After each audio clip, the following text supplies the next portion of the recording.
We've built quite a little vocabulary for the sensation of not trusting what's right in front of us. Gaslighting, ghosting, ghostlighting. Different terms, same queasy feeling. I saw something, I heard something, I felt the meaning of it land. And then somehow it all gets denied, withdrawn, or softened after the fact. And increasingly the smallest, slipperiest version of that is just 5 words. It was just a joke. That matters because Jester's privilege is not actually about comedy, it's about structure. Historically, it named a way truth could travel when it couldn't be spoken directly. Now it names the escape hatch. Someone says something revealing or cruel or oddly honest, and before accountability can attach, they tuck in a little airbag, laughing emoji, LOL, just kidding, don't cancel me, whatever the local dialect is. The punchline is almost beside the point. What matters is that the retreat is pre-installed. And once you notice it, you hear it everywhere. In group chats, a half-serious political opinion followed instantly by a skull emoji. In meetings, maybe the whole strategy is broken. No, I'm just kidding. Added quickly to diffuse. On social feeds, a post that is somehow both sincere and deniable at the same time. We're all doing a bit of emotional derivatives trading. Risk goes out into the world. Responsibility gets hedged.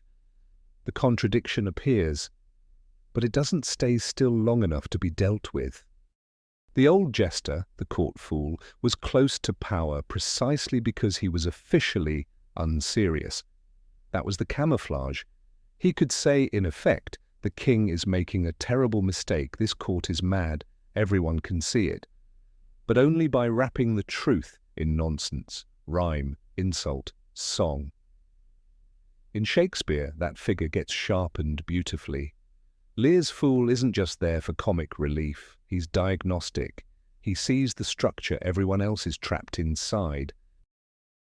That's the key distinction. The fool is not outside the system throwing stones. He's inside it, but not fully governed by its official logic, which means he can describe the thing more accurately than the people trying to preserve it. The joke, in that older arrangement, was a delivery system for feedback power could not tolerate head-on. Truth moved sideways because straight lines were too dangerous. And that logic is much older and broader than Shakespeare, obviously. Trickster gods, carnival figures, political cartoonists, late-night hosts, satirists, stand-ups, all of them operate in that in-between zone, between sincerity and irony, between participation and critique. It's less a character than an operating system. When a culture cannot process contradiction directly, it roots it through the clown, the fool, the exaggerated voice. The laugh is the signal that recognition has become shared. Now put that against artificial intelligence and suddenly the whole thing gets weird. Because AI speaks with astonishing fluency, often before it has anything like grounding. It gives you confidence at industrial scale, and you've seen the failures, hallucinated court cases, made-up citations, news events that never happened, those gloriously cursed image generations with too many fingers.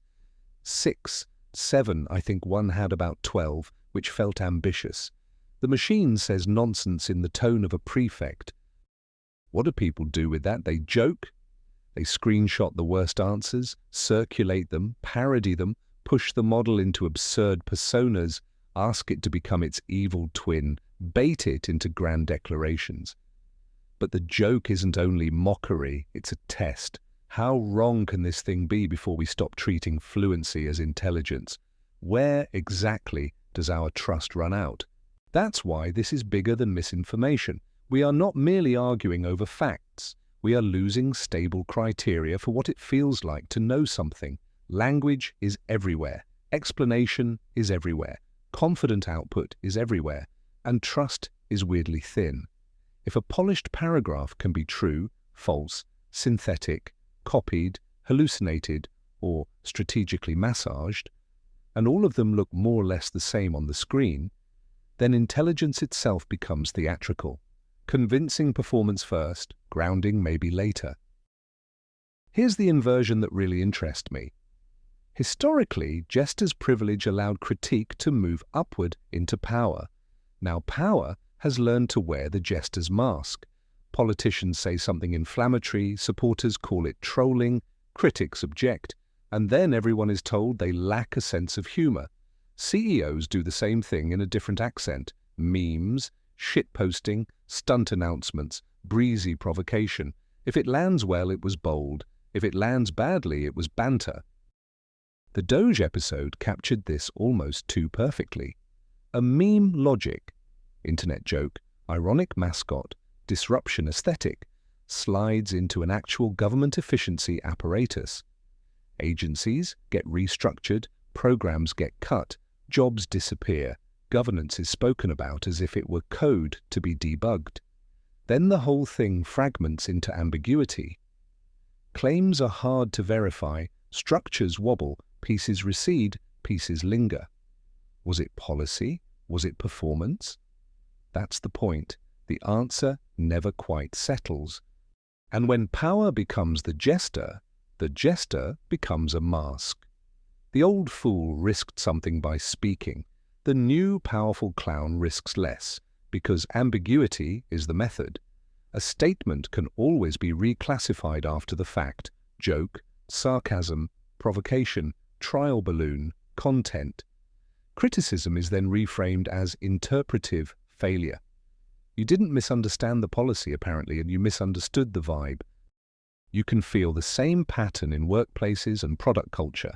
An AI feature launches with the usual hymns: transformative, revolutionary, frictionless, game-changing. Within days, the internet has memed it into the floor because the demo breaks, the outputs are daft, or the use case is basically decorative. Then comes the patch, the repositioning, the quieter relaunch. Action happened, attention happened, but meaning never fully consolidated into a reckoning. I've sat in rooms, advisory rooms, strategy rooms, the sort with expensive water and contemplative lighting, where someone names the real problem with almost surgical accuracy. Everyone recognizes it. There's that little burst of laughter, not because it's funny exactly, but because it's true. And then it gets folded into a deck. It becomes framing. It becomes an initiative title. The elephant in the room is rebranded and sent to market. Recognition does not accumulate. Policy now often works the same way. Jobs are cut, agencies reshuffled, programs removed and then partly restored. Decisions are made, but their meaning remains contested. Reform or overreach, innovation or stunt, cruelty or efficiency. Because everything is launched in a posture of deniable experimentation, nothing has to bite all the way down. We don't lack ideas, we lack integration. Insight arrives, flares, gets joked around and dissolves before it becomes change.